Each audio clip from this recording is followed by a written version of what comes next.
எனக்கு கல்யாணம் பார்க்கறதுக்கு பொண்ணு கேட்க போகும்போது கூட பையன் என்ன வேலை செய்கிறாரு, கூத்தாடுறாருன்னொடனே கொஞ்சம் யோசனை பண்ணாங்க. நாடகத்துறைக்கு போனால் வேறு வழியிலலாம் போயிடுவாங்க.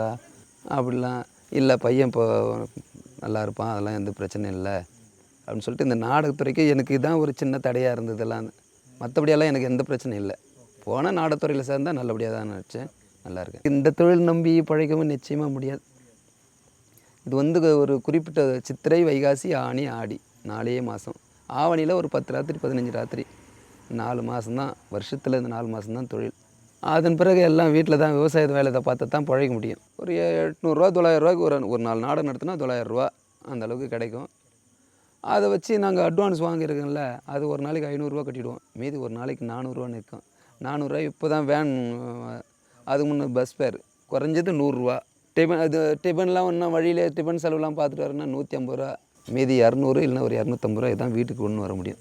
இதிலே வேறு எதுனா ஒரு கெட்ட பழகிறதுனா அந்த 200 க்ளோஸ். இதுதான் வாழ்க்கை, இந்த நாடகத்துறையில் வாழ்க்கை.